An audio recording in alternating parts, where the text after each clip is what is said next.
Disclaimer. We have to let you know before we say anything wrong, our opinions, beliefs, comments, thoughts, future thoughts do not represent that of the Eugene Springfield Fire Department and Local 851.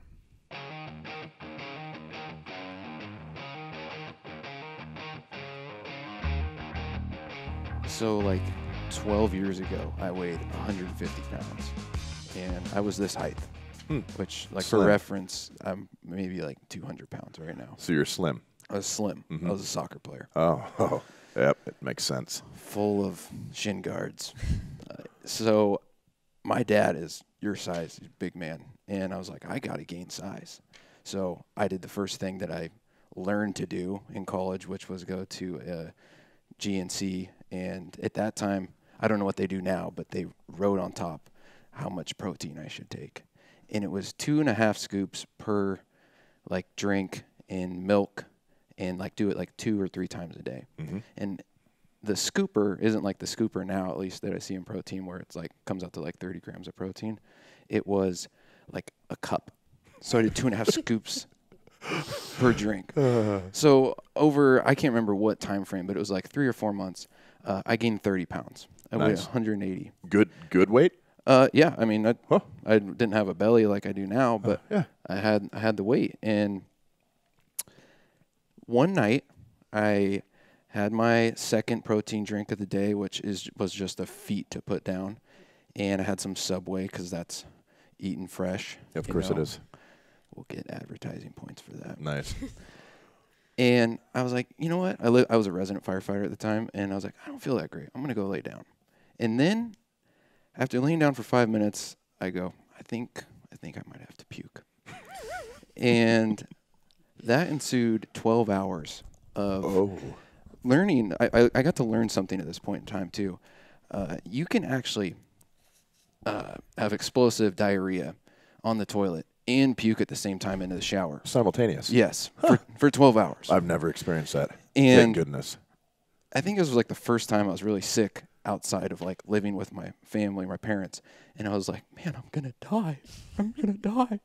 You went full millennial at that point. Yeah. You didn't know what to do. Oh, my goodness. Did you call 911 though? No. And I was like, I cannot call 911. No. I live at a fire station. You can't do I'm that. not calling the people that I know and go and work with. I cannot call them. But like, man, it was getting concerning. There was some discoloration that was occurring and like some pain. Like I was just, it wasn't food poisoning. It wasn't the flu. This was just completely different. Like simultaneously diarrhea and puking at the same time is a talent that I wish nobody has, but I do. So my buddy, nobody was at the fire station at the time. And my buddy gets home from class or something. And he's like, hey, are you okay? And I'm like, dude, I need you to take me to the ER. Like, something does not seem right.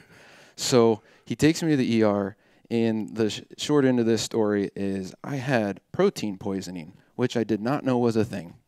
And one of my kidneys was starting to shut down. Oh. And it was such a nightmare, but I'll never forget being in the ER waiting to get in because, you know, our emergency rooms are just full. Overwhelmed. They're completely overwhelmed. And there was a person in front of me in line, and they had a broken ankle. And I was running to the bathroom, and the only bathroom in the ER, and it's right outside the waiting room, just all these great noises. And then they finally called my number to go back there. And that's the end of that story. But it was awful. That's pretty awful funny. Experience. You don't have any residual like kidney damage, do you? Not that I know of. That's great. They sent me home, but protein poisoning, it's a thing. How old were you? I was like 18. Yeah. Have you ever been able to eat Subway again? I mean, I have, but very reluctantly. Or protein I don't powder? have lettuce from there. I was kind of like, I think maybe it was lettuce, but the doctor was like, your protein levels in your blood are insanely high. And if you know me now, like my fire crew does, they're always like, oh, proteining it up, huh? Like I still have way too much protein, but like, holy smokes. So that is funny. Thank God I've never had to endure anything like that. I wish that it actually did something besides gain weight. Like I wish I had muscles from it, and I wish I was my dad's Yeah, you size. didn't retain anything. But now I'm just the bald-headed soccer player. Skinny again. Skinny jeans, which is Well, nice. that brings us to our podcast today. We've got Rachel Cazavilan on. She is a nutritionist. We recently finished the fitness challenge. We're in the second alarm. We got about a month left. We wanted to have a nutritionist on to kind of talk about nutrition, talk about some of the myths or misnomers, and kind of get some answers about nutrition, proper nutrition, how much protein, how to lose weight, gut health, that type of stuff. So thank you for being on, Rachel. It's my pleasure. Awesome. So give us a little background on, what you do, where you work, the education that you've gone through to, be a nutritionist. That way we got a good picture of, what's all involved in, becoming a nutritionist. Yeah. So every state varies. So in Oregon, actually, there is no licensure for a nutritionist. Okay. So so my actual degree is I'm a certified health and nutrition coach. Okay. And really the only other option in the state of Oregon as far as licensure goes is a registered dietitian. Okay. And you have, there's graduate degree that you have to get and certain practicum hours that you have to get to earn registered dietitian. Mm-hmm. So how's that?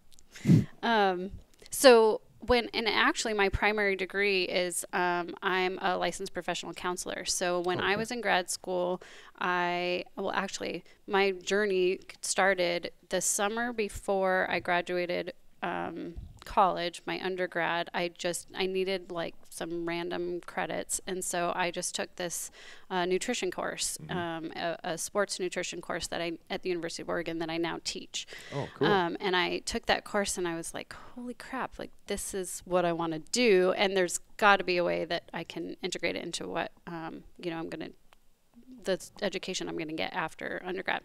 So while I was in grad school, I took a 2-year certification, a 2-year licensure program through the Institute for Integrative Nutrition, and became a nutritionist it's a certified health and nutrition coach before I even graduated with my master's degree. Oh, cool. So I have a private practice now called West Coast Wellness, and I use diet and exercise in my treatment with folks. So, some people will come to see me to sort of rebuild their relationship to food, gain weight, lose weight, and many will come because they're struggling with depression, anxiety, and some people are not even interested in what I have to say about lifestyle and their nutrition, dietary choices, and how that might be playing into what they're experiencing with emotional and mental health. And some are very interested. That's kind of why they would choose me over, the hundreds of other therapists that are in town. Cool. Wait, so master's degree? Yeah. How many years of school is that? Well, the program I took was 2 full years, so going through the summer, and then you have to have so many supervised hours. So that took me close to 5 years to finish my supervised hours to become fully licensed. Oh, wow. So yeah, but I did it. A lot of my cohort mates, they go work in agencies for $11.50 an hour, and so I just went full-time private practice right away. I mean, I had other work too, but I just kind of started my own practice and business and wanted to do it that way. Well, I don't know about you, John, but I went to 2 years of community college. We don't deserve to be here. Is what I'm yeah, you got. Well, I actually got a degree in business with a management emphasis, but I played football. Is what I did. Yeah. So I played 4 years of football, and then at the end of that, they gave me my diploma, my degree. Yeah. That said I was a business major. Get out of here. So it's pretty awesome. Yeah, that is and awesome. then I also That's had the paramedic thing as well. So I've got 6 years of education, 4 of which I played football for. Oh.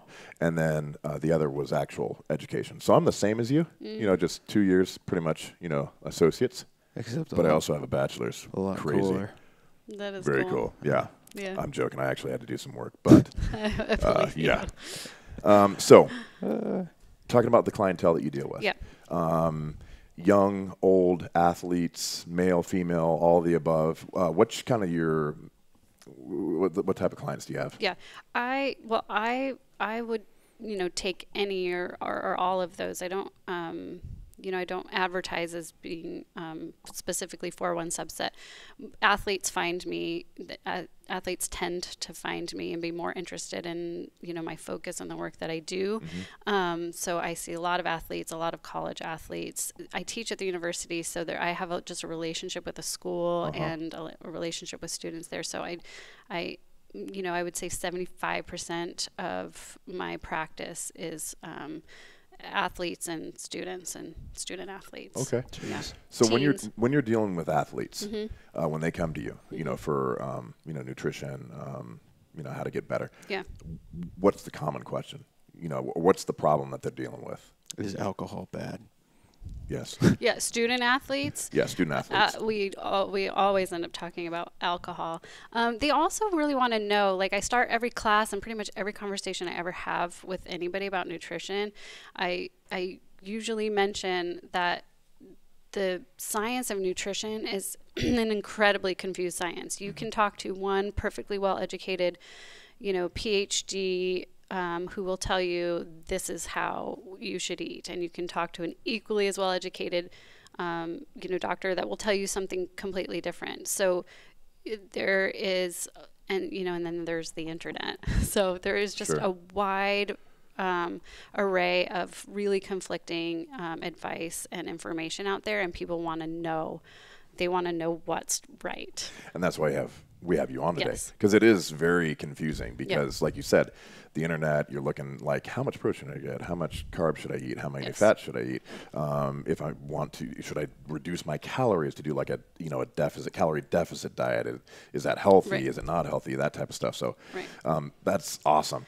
So when you have a client and you're developing a program, is it tailor-made to them and what their desires are too, as far as, let's say, gain weight or gain muscle mass, lose fat? Yeah. So is it completely tailored to what they want and who they are and their age and all that stuff? Yeah, and it has to be. So, I'm going to try not in this podcast hour or half hour, I'm going to try not to muddy the waters further, but it will be difficult to pin me to the wall about any one thing, because there's this idea of bioindividuality, that our genetics, our, family history, our lifestyle, what we're asking our bodies to do, like there's just so many things that go into creating a program that, it's just really hard to really tie down one piece of advice that works for everybody. So yes, to answer your question, I tailor, I start from scratch with every person I meet. I really don't have, a preset program until after I spent some time with somebody. Okay, cool. So if, let me see here. Talking about protein and all that stuff with muscle gain, it's a big deal, but there's a lot of misnomers out there. So, how much protein do you need to get during a day? Let's say all of it, 100% of it. How much protein can you absorb in one sitting? How much total grams of protein should you have in a day that's healthy without getting protein poisoning? Yeah. That type of stuff, for muscle gain. Let's say I'm a male. I want to gain some muscle. I want protein. this guy. Okay. Yep. Me. Yeah, for muscle gain. So I'll tell you what. So generally, for folks who would not describe themselves as athletes, the place that we start, and then so we start a certain place, and then we kind of see how the body reacts, and then we adjust from there. But someone who would not describe themselves as an athlete, they don't have any like regular athletic requirements on their bodies, we say 0.8 grams per kilo of weight. Of desired weight, where they want to be, or just no, we just start 0.8. where they're at. Yeah, we start where they're at. For most people, if there's severe if they're severely overweight or something, then we might dial it back a little bit from there. Or if there's, a big difference between where they're trying to go and where they are, then we might, add some in. But yeah, 0.8 is usually the sweet spot to start. Now for athletes, you would add a gram to that. So it would be like 1.8 to 2. Holy smokes. Yeah, nice. That's really high. It is. So it also depends on what athlete. Like I would consider myself an athlete, but I don't have the same, protein requirements as a linebacker. So, so I would never, per kilo is just way too much for me, and I wouldn't do it. But that's generally the advice that most people will give to at least start and see where you go from there. Some people would advise more, but I think that. No, that definitely answers the question. Yes. So when it comes that down. Yeah. So when it comes to, so we got the protein thing. So 0.8 for your normal person that just wants to get in shape and wants to build some muscle. Carbs. So if you're going to build that, and I know that you said it's very specific to each individual, but I know every time you ask me a question, I'm like rolling my eyes. I know. Here we go. But I'll do my best. Yeah. So to start with, so you've got the 0.8 per kilo. What's the carbs? How many carbs a day? Or is there a difference between, are there people that are carb sensitive? Are there people that can handle more carbs and not gain adipose tissue? Definitely. Okay. Yes. Yeah. And so you kind of, it depends on the person. I think you might be getting to this, but keto is super popular right now. I'm actually Everyone's doing it right asking now. me about keto. And my thoughts on it are that keto and, even several other diets that are heavy on one macronutrient in particular or the other, either they're heavy on avoiding it or heavy on adding it in. Some diets that would be considered kind of extreme and not equally balanced, they were really designed primarily initially as medical diets. So there's some sort of medical reason. Okay.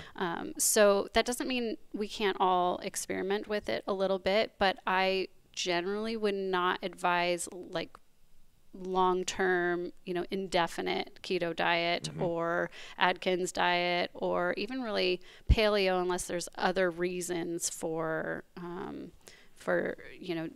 dieting like that.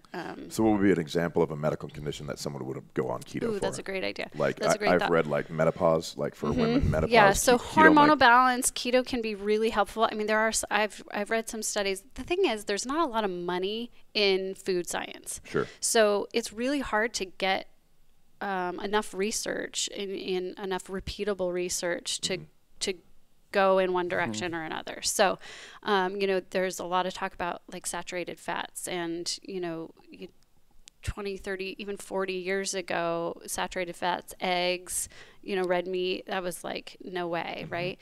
And now we're learning that there's like neurological benefits of having saturated fat. So the medical reasons I can think of is, folks with autism. So there's a this is kind of recent, but there are a couple of Netflix documentaries worth watching just to kind of, and I think one's called The Magic Pill. Okay. So worth looking into.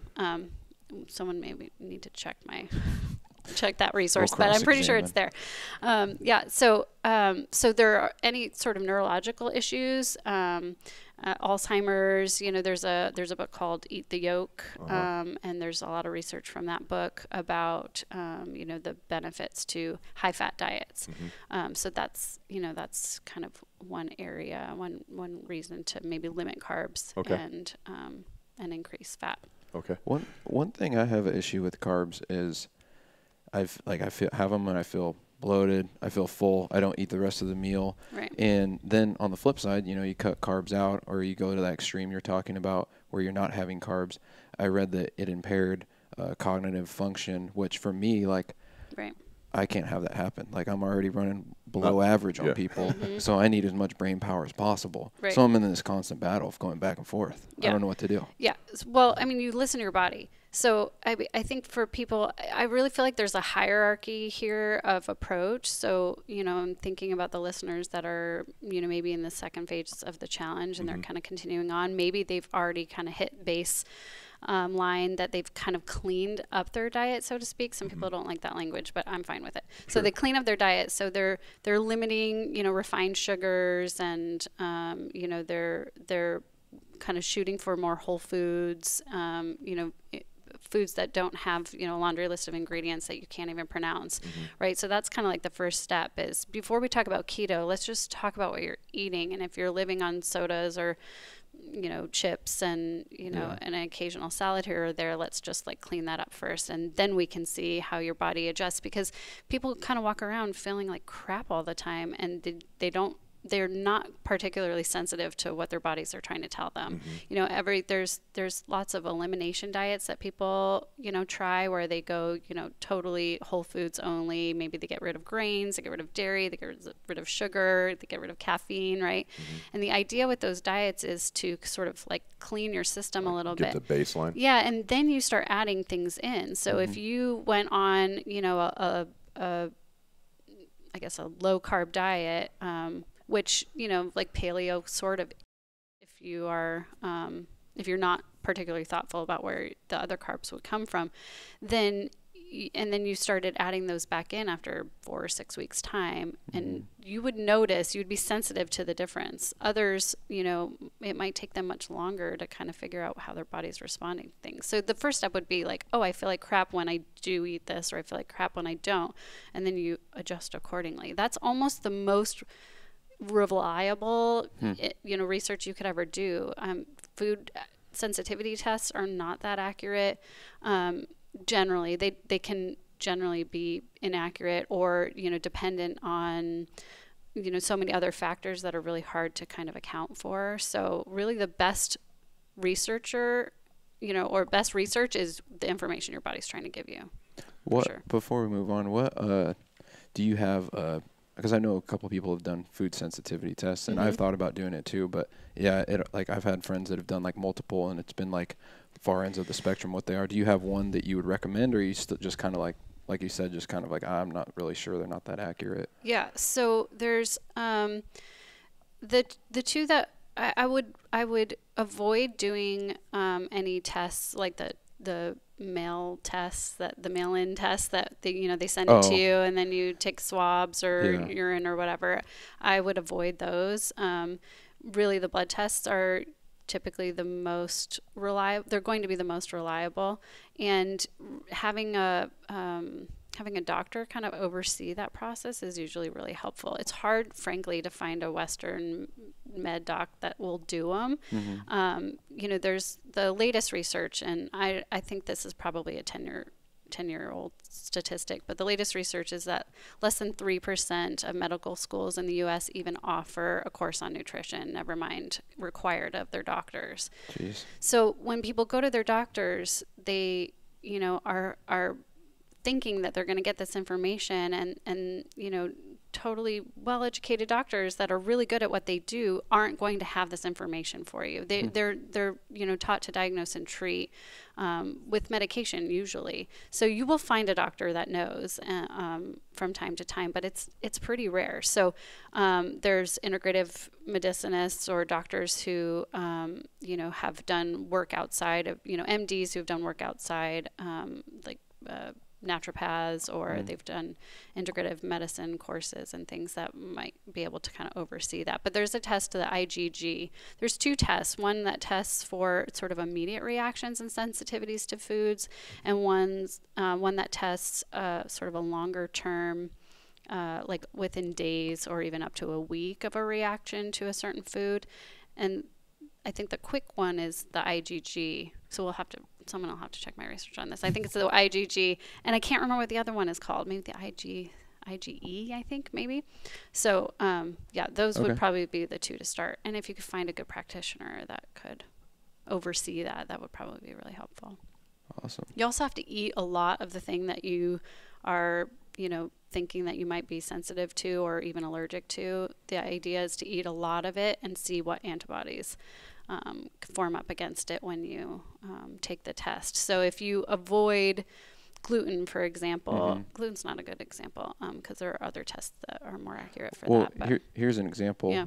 I did the first round of this fitness challenge, and I only did two things different. Like I kept working out the same, but I cut out bread and I cut out just drinking, which I still drank on St. Patty's Day and at the stair climb. But just cutting that out, I lost 16 pounds in 3 months. And it was like, it just seemed weird that bread would cut that much weight. And I don't drink very much, so it's only for occasion. So it just seemed kind of crazy. Yeah, yeah.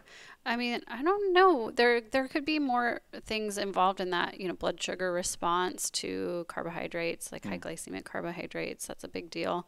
And also, you might end up eating more in a day when you eat a lot of bread because you're going to get hungry again a lot faster. Like, I would be curious if you kept a journal, like what the difference between, actually how many calories you were eating when you were eating the bread versus when you were not. Maybe I'll have to sign up. Did you keep a journal? No, did you write down everything you should eat? keep a journal. I tried to do, this is a whole nother thing. I'll let you go on with your questions, but hopefully we get into talking about macros and stuff. Oh, we're going to talk about some stuff. We're going to talk about. So we talked about keto, paleo, kind of the extreme stuff. What is truly a balanced?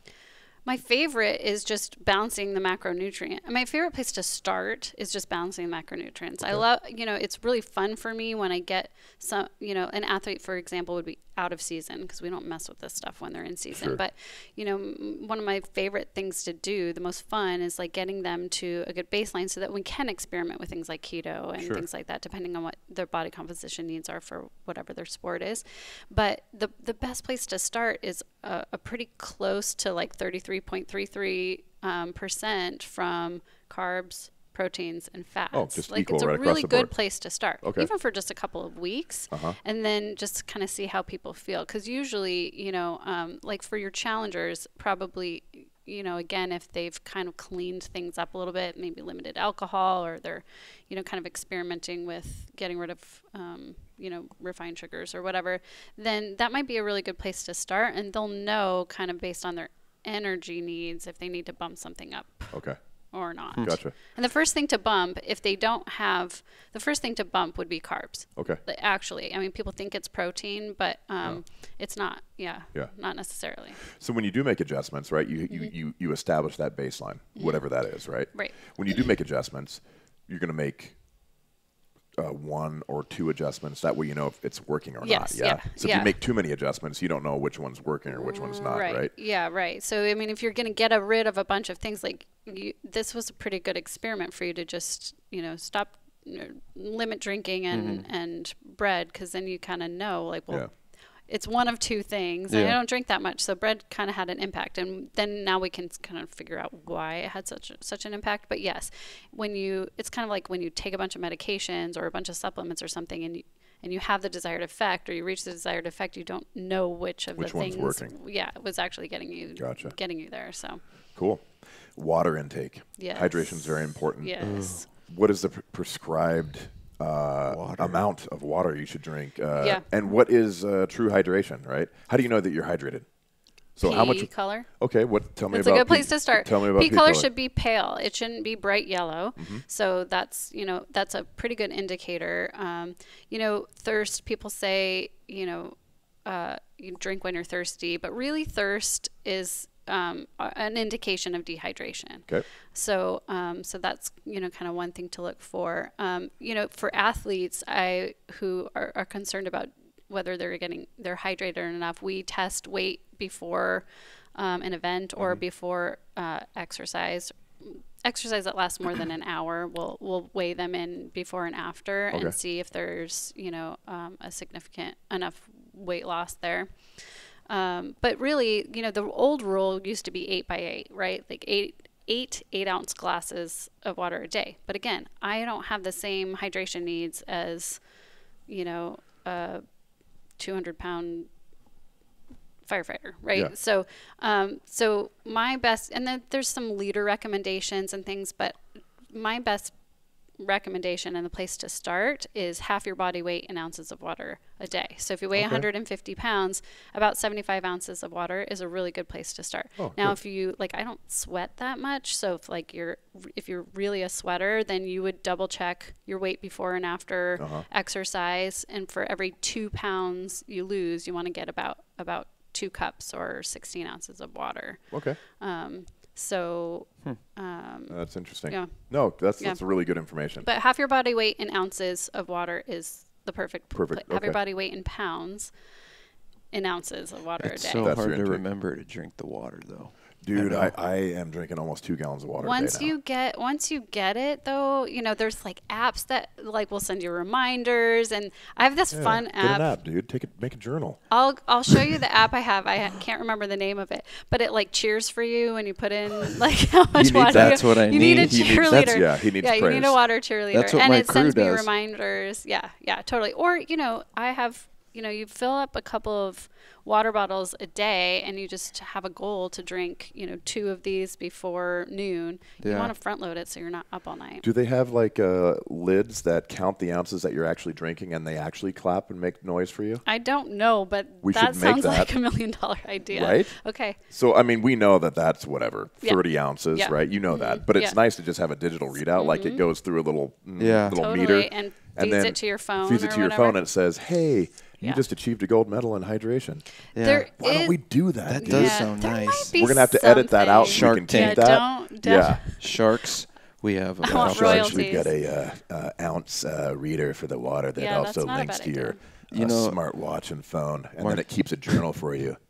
Marcello gives me a gold medal whenever I do something right, but it's typically when I do something wrong. So, but either way, I You get get a gold medal when you do something Yeah. wrong. I have them hanging in my locker. Oh, nice. So, balanced diet. We talked about keto and some of the extreme stuff and the need for it. Like, there's actually needs for Sure. it. I'm doing the keto diet right now. Yeah. It's been really good for me. How do you feel? What's the difference? I know Well, you're not supposed to be on the hot seat, but I'm curious. no. So I started it 31 days ago. Okay. But I'm also doing intermittent fasting, which Okay. I'd like to talk about. Yep. So I'm doing 16 hours fasting, 8 hours eating window, Mm-hmm. and I'm doing keto, very strict. No latitude at all. Okay. I'm very, very strict. Okay. And I've lost. I'm down from 307 to 270. Wow. In 30 days. 31 days. 31. Awesome. So and Not I've been surprising, getting my body body analysis done. Yeah. Where do you do that? Down at Max Muscle. Okay. Yeah. So it's it's a bioimpedance, which I know there's pluses or minuses to Sure. all of them, but Yeah. It's a way for me to gauge that, right? Yeah. So And if you're using the same measure, then Yeah. it's going to give you the information you need. so all of it's been adipose. Mm-hmm.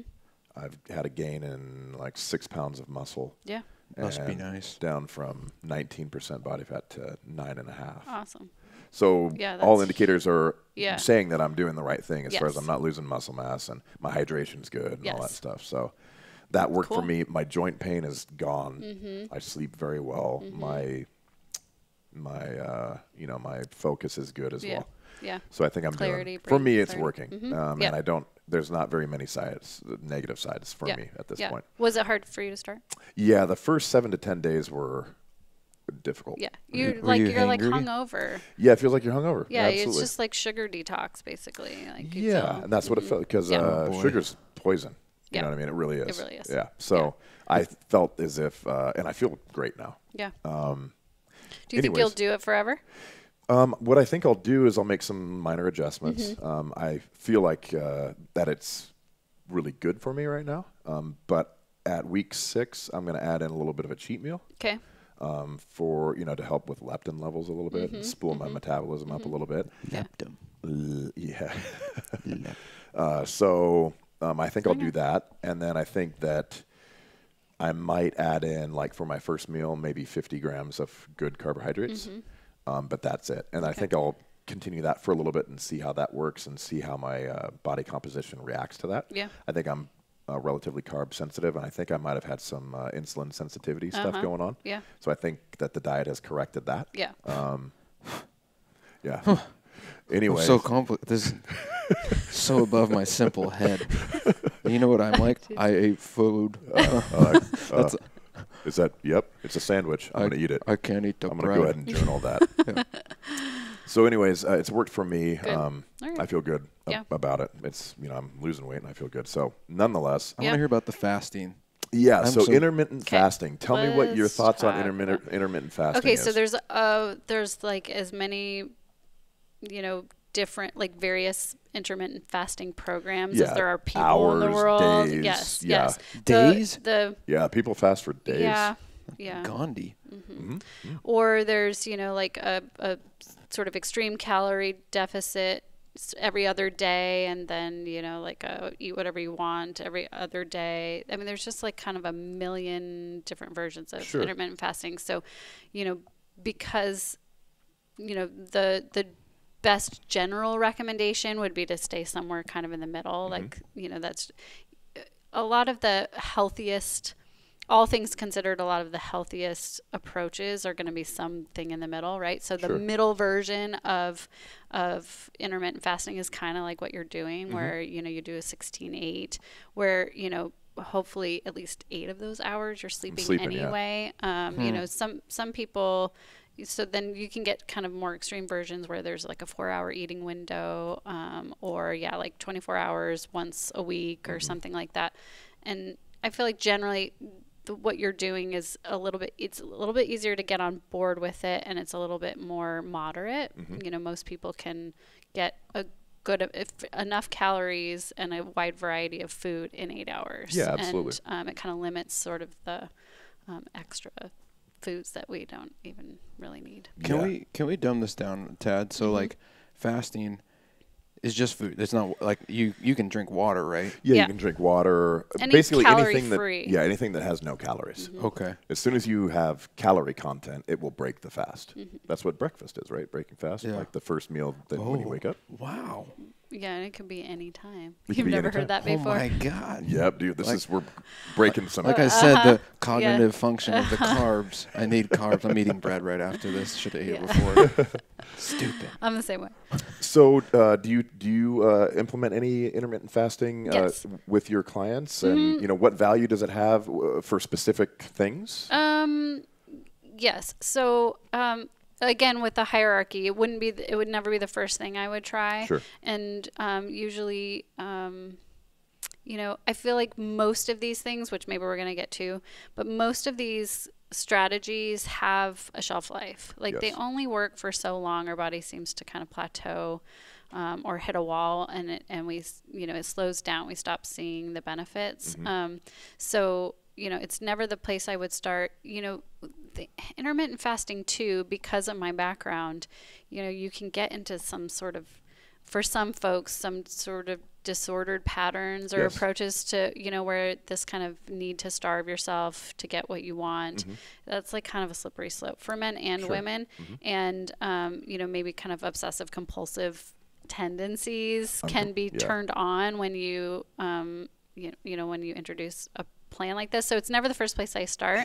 But once I've really gotten to know somebody and kind of know generally their habits and, kind of their mental approaches to these things, then it's definitely worth a try. It's very often helpful in, people who, are kind of like chronic snackers, like they can't stop eat, or they seem to feel like they can't stop eating. Like, they don't have a ton of I guess discipline when it comes to just kind of eating all of the things when they feel like it. So it can kind of, it's nice to just, the beginning few hours of the day and the last few hours of the day to kind of take that off the table. It sort of, it's a good discipline, a good practice of discipline. People usually lose weight.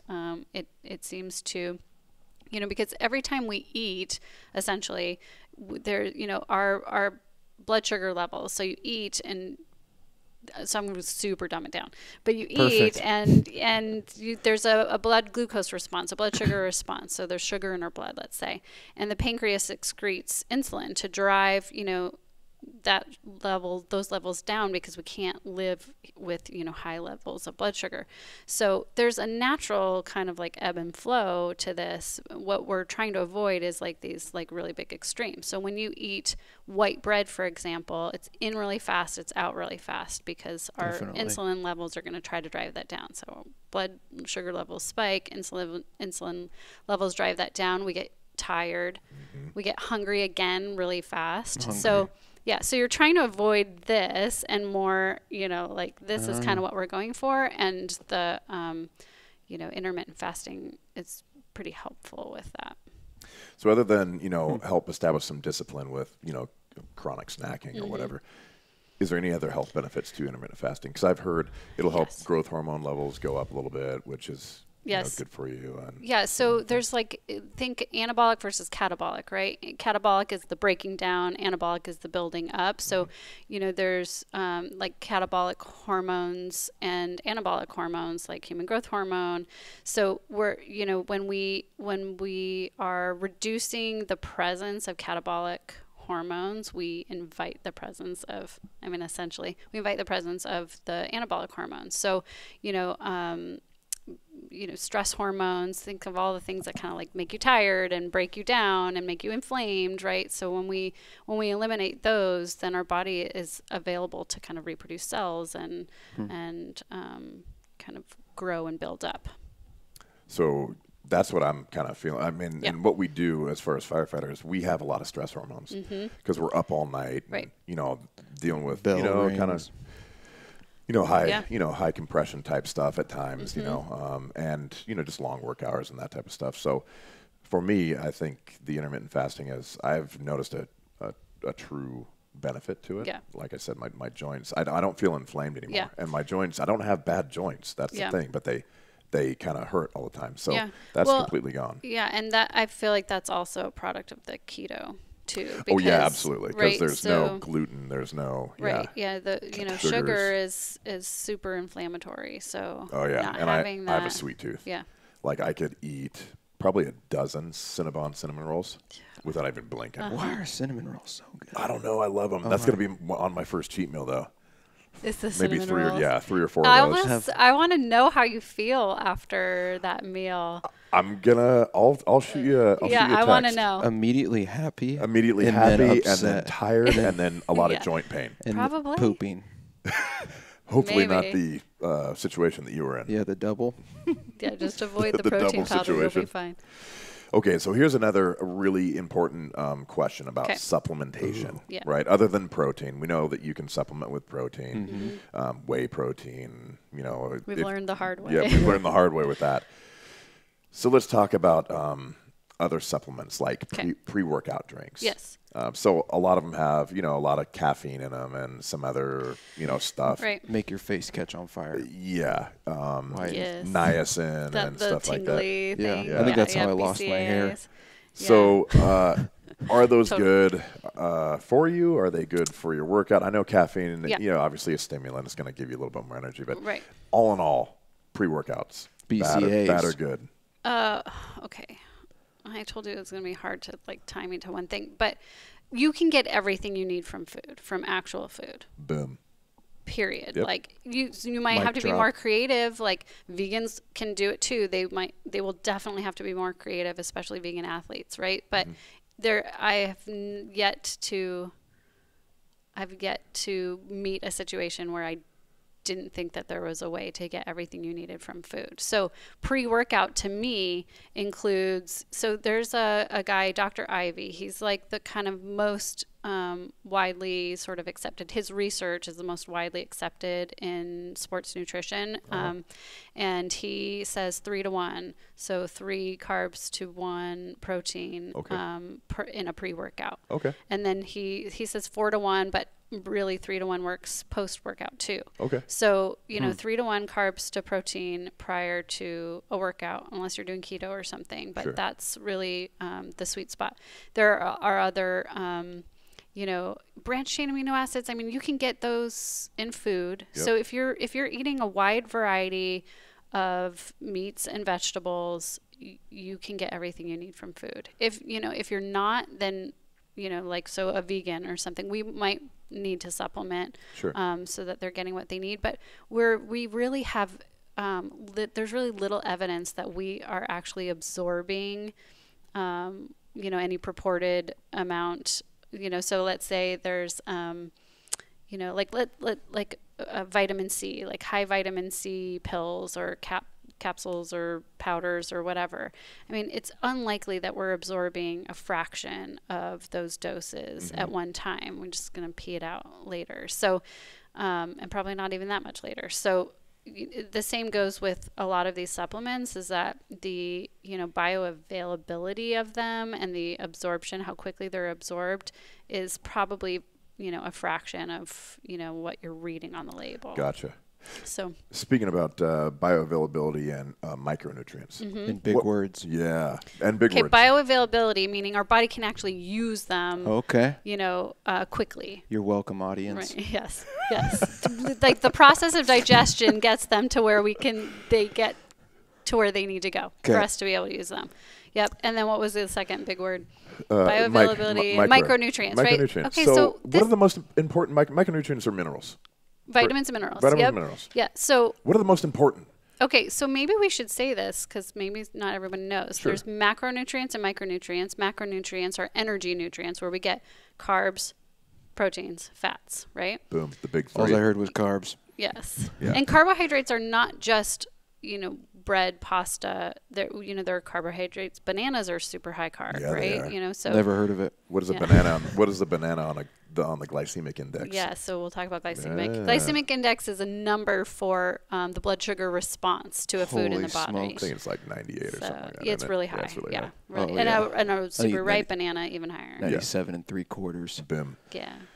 So Yeah, those so are the macros, Those are the right? macronutrients. Micronutrients are, the things that we need in small doses. They're essential, like our body needs them, but doesn't produce them on their own. But vitamins and minerals. Sodium? So Micronutrients. yeah, sodium. Yeah, electrolytes. Sodium is Electrolytes. electrolyte. Yeah. So what are the most important micronutrients or the kind of What's like your favorite? yeah, what's your fave? I mean, so like for Okay. like zinc and magnesium. Yeah. Those are important, I think. Yes. What are the most beneficial to people that are sleep deprived and their hormones are going all over the place because they're running calls and Magnesium and vitamin D.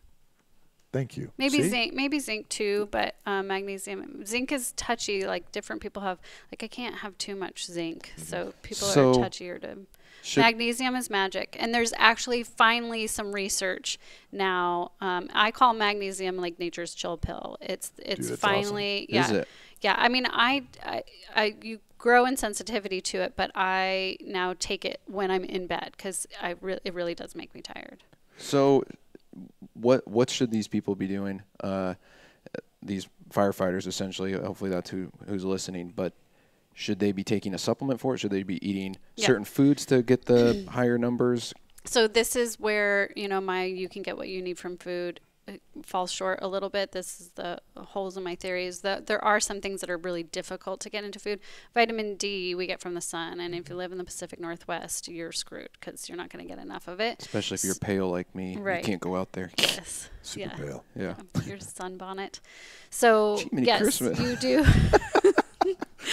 So you do probably need to supplement vitamin D.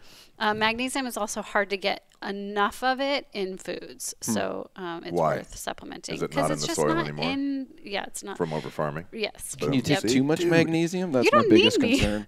Yeah. No, I do need you. Yeah, we this need is you on not, this show. Okay, Yes. okay. Yeah, but you got it. Like it's not the presence of minerals in our soil is like really dwindling in the farming practices in the U.S. Like, so so we're not getting it from foods anymore. It's hard to get. Jeez. Yeah. So magnesium. Magnesium, Magic. take it. Magic magnesium. And magnesium glycinate. So there are a few forms of it, but magnesium glycinate is the most bioavailable. You can use it the most. So you can Wait. use it fast. Yeah. Did we answer this? How much should we be can I overdose on this? Because that's what I'm concerned Yes. Yeah, about. you can. Yeah. Oh, so Jiminy Christmas. some people. This is over the counter, isn't it? I think I've Yes. seen it in Costco. Yeah. So it's protein. You can buy like a 40 It pack of turns it. out you can overdose on that too. You can overdose on a lot of things that are over the Oh, counter. goodness. So yes, magnesium. Some practitioners will prescribe to diarrhea actually, and then they know that that's too much, and they dial it back from there. I So feel like you've been down that road Yeah, before. you So what you're know. going to do is you're just going to take it up till you have the the diarrhea. the situation. runs, and then you. What if I dial it already and then have you just dial that back. Yeah. Okay. So, but if you don't want to do that, you can just kind of start small and build. I mean, most women, and again, this is huge generalization. Like most women can probably tolerate about 300 milligrams. I can't. So, but I found that out the hard way. So you just start with 300. Men probably 450. So periodization of eating supplements. When do we take these, like magnesium or vitamin D or?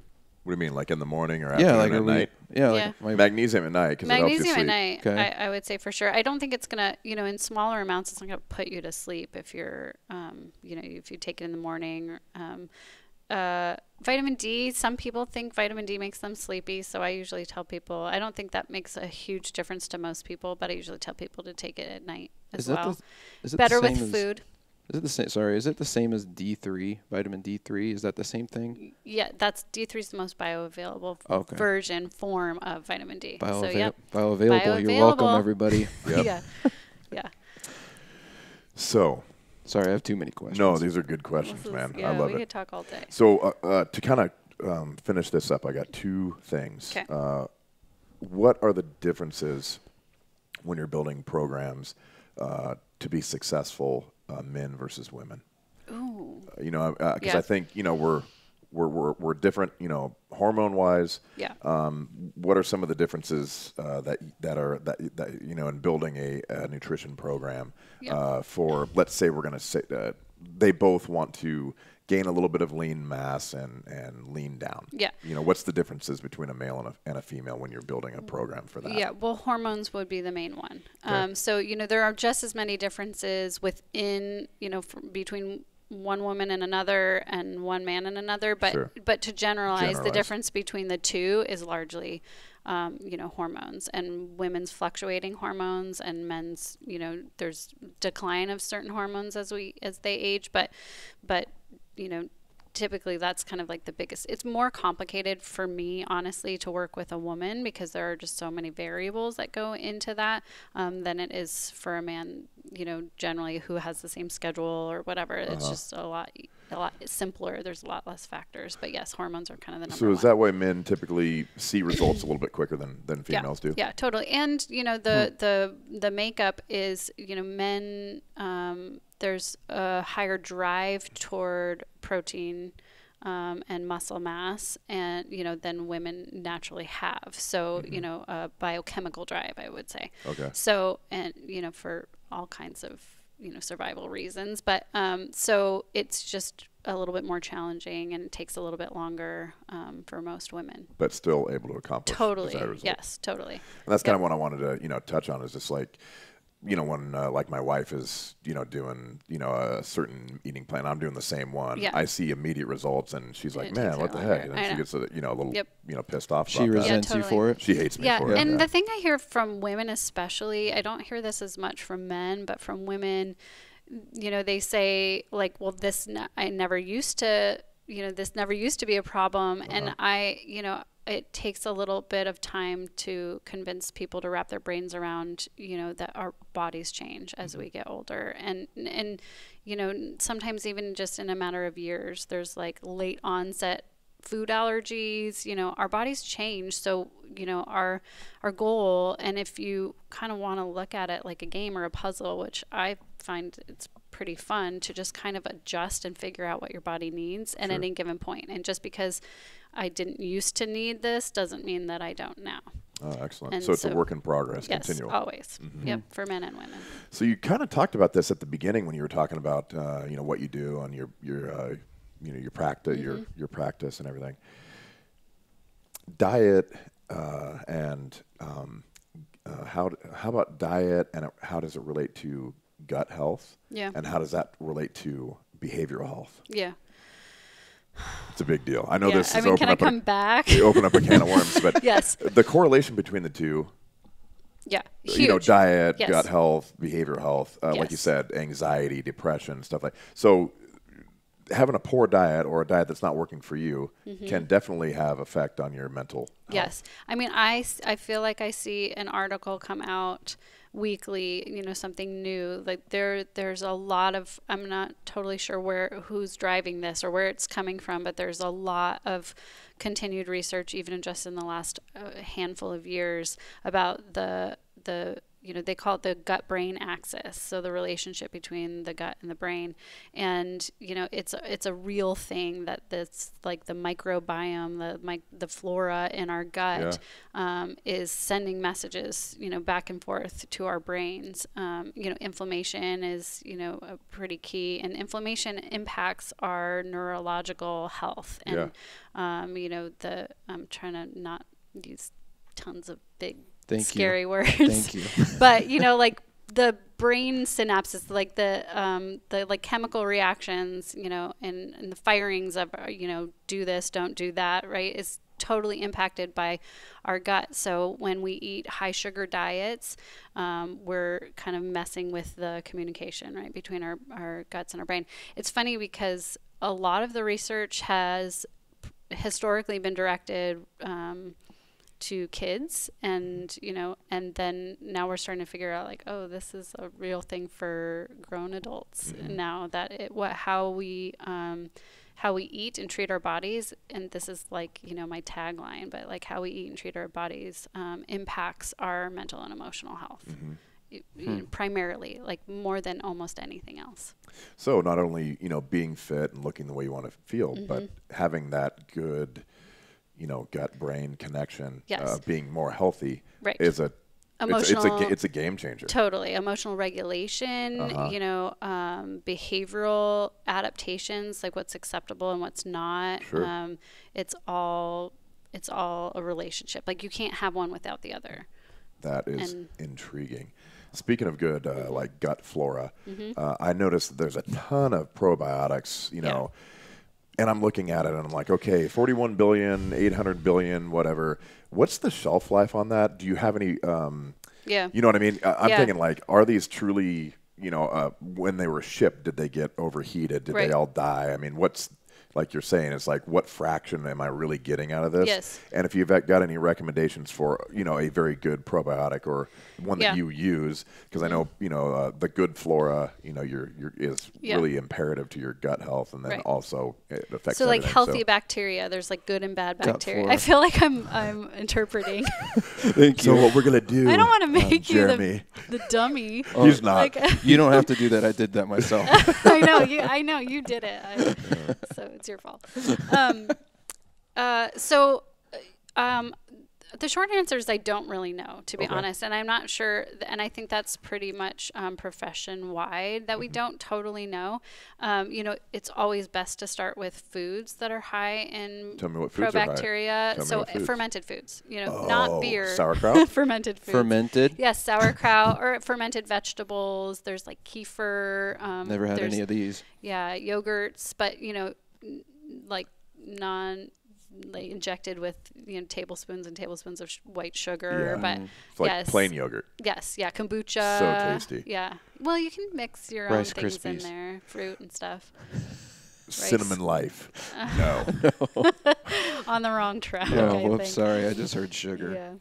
Yeah. No, good. Thank you so much. So there are foods. Like what is fermented that? Kimchi. Kimchi. Yep. Sauerkraut. Yep. What else did you mention? Kefir. What kombucha. is kefir? I don't know. It's cultured. It's cultured dairy or lactose, I think. Where do you buy it? Is it like space? Is it like yogurt? Yeah, but it's liquidier. Someone else needs to answer the question about kefir. There's it. also water kefir that's non-dairy. It's fermented as well. Holy smokes. But it's, just think of like all the healthy bugs. They're not actual bugs, but they kind of are like healthy organisms that and they flourish live in your gut. Yeah. Oh. And they eat sugar. There's bugs that are going to go in my tum? They're already in there, My dude. tum-tum? Yeah, they're already in They're there. already in boy. there. You just There's kinda either help good support ones or them. bad ones, yes. Oh my gosh. Yeah. Dude. How many? You don't even know. Can I name them? Probably a gazillion. Holy, a gazillion? Yep.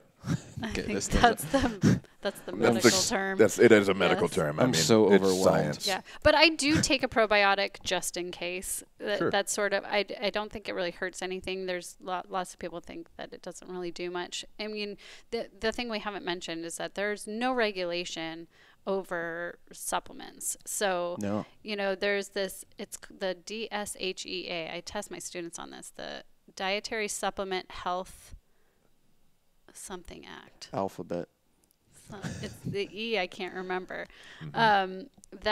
Back in like 93 or 94, that changed the relationship of the FDA over supplements. So now there's no pre-market regulatory system at all. It's really just, if something goes wrong and a company is sued or somebody dies, then they kind of jump in and they pull it from the market. Gotcha. And they regulate it that way. So it's really important and critical that you know where your supplements are coming from, and there are companies that are supposed to do a good job, sort of regulating, what they sell. Like the honor system. Totally. I mean, it's really hard. So we could make to a know. supplement.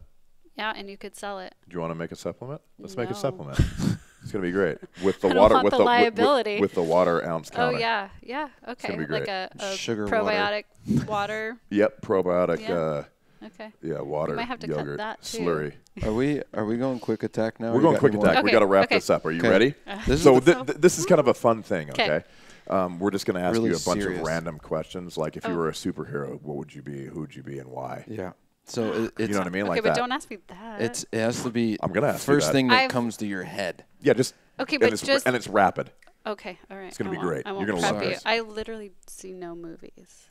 Like I just haven't. Do you know who Superman is? Yes. Okay. So you're aware of superheroes. Oh, I'm aware. Okay, that's good. Okay. But I just I'm uneducated. I think that you're making up excuses right Okay. now. I beg And to I differ. just I can want, do it, I just I want can you do to it. get your game face on, Okay, I'm unless ready. we're going to go through this. That's Here we go. concerning. You think you're uneducated when I'm win. asking what bioavailability is.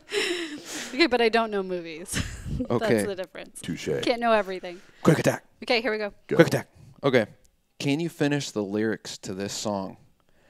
I can't even say it straight face. I'm gonna trade this life for fortune and fame. I'd even cut my hair and change my name. No, I can't. Can you, John? Dude, I know that song, but I can't finish that Oh, sentence. wait, is this a new song? No. Okay, no, I don't know. This is the famous. Everybody loves this band. They love them. Nickelback. Oh, yeah, Nickelback. Rockstar. Oh, that's why I don't know it.